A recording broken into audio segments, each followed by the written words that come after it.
ఈ వీడియో చూస్తున్న వారికి నమస్తే అండి. మన ఛానల్ని సబ్స్క్రైబ్ చేసుకోండి. ఇక ఈరోజు సమాచారం తెలుసుకుందాం. ఆంధ్రప్రదేశ్ రాష్ట్ర ప్రభుత్వ ఉద్యోగులు పెండింగ్ బకాయిలు చెల్లింపులు జరుగుతున్నాయండి. దానికి సంబంధించిన సమాచారం తెలుసుకుందాం.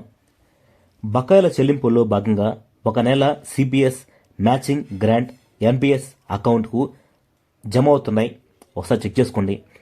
మార్చి 2024 సిపిఎస్ కంట్రిబ్యూషన్ క్రెడిట్ అయ్యిందండి 13వ తేదీ జనవరి 2025 తేదీన. అలాగే బకాయిల చెల్లింపుల్లో ఉపాధ్యాయులకు కేవలం జూన్ 24 వరకు అప్రూవ్ అయిన పిఎఫ్ లోన్స్ జమ అవుతున్నాయండి. అలాగే జనవరి 25 వరకు మెడికల్ రీఎంబర్స్మెంట్ బిల్స్ జమ అవుతున్నాయి. అలాగే సిపిఎస్ ఉద్యోగులకు ఒక నెల మ్యాచింగ్ గ్రాంట్లు మాత్రమే జమ అవడం జరుగుతుంది. అలాగే ఉద్యోగులకు డిఏ సరెండర్ లీవ్ బిల్లులు విడుదల కావాల్సి ఉంది. అలాగే పెండింగ్ బిల్స్కి సంబంధించి తాజా సమాచారం తెలుసుకుందాం. జనవరి 2025 వరకు పెండింగ్లో ఉన్న అన్ని రకాల medical leave bills, medical bills, increment arrears తదితర అరియర్ బిల్స్కి సంబంధించిన అమౌంట్లు 13వ తేదీ 1/25న క్రెడిట్ అవడం జరిగింది. అది గమనించండి.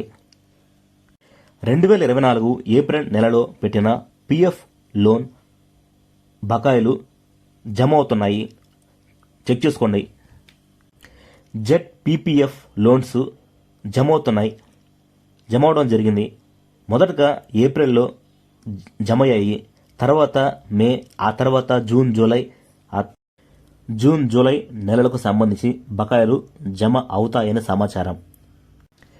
Z PPF loans part final bills April 27, 2024 నుంచి 30 సెప్టెంబర్ 2024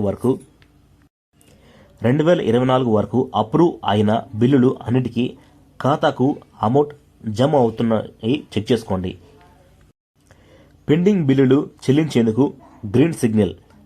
పెండింగ్ బిల్లులు బకాయిలు చెల్లించేందుకు ప్రభుత్వం ఆమోదం తెలిపింది. ఉమ్మడి కృష్ణా జిల్లాలో వారు ఇచ్చిన సమాచారం ప్రకారం ఏప్రిల్, మే, జూన్ ఈ నెల 3 నెలల్లో సిఎఫ్ఎంఎస్కు వెళ్లిన బిల్స్ మాత్రమే వారి అకౌంట్లో జమ అవుతున్నాయి. ఉపాధ్యాయ మిత్రులందరికీ విజ్ఞప్తి. పిఎఫ్ లోన్స్ సంబంధించినటువంటి తాజా సమాచారం. ఉమ్మడి పశ్చిమ గోదావరి జిల్లాకు సంబంధించి 1 మే 2024 నుంచి 30 జూన్ 2024 లోపు సిఎఫ్ఎంఎస్కి వెళ్లినటువంటి సుమారు 248 మందికి సంబంధించిన 20 కోట్ల రూపాయలు ఈరోజు జమ కాబడినవి. ఇటువంటి మరింత సమాచారం కొరకు మన ఛానల్ సబ్స్క్రైబ్ చేసుకోండి. Thank you.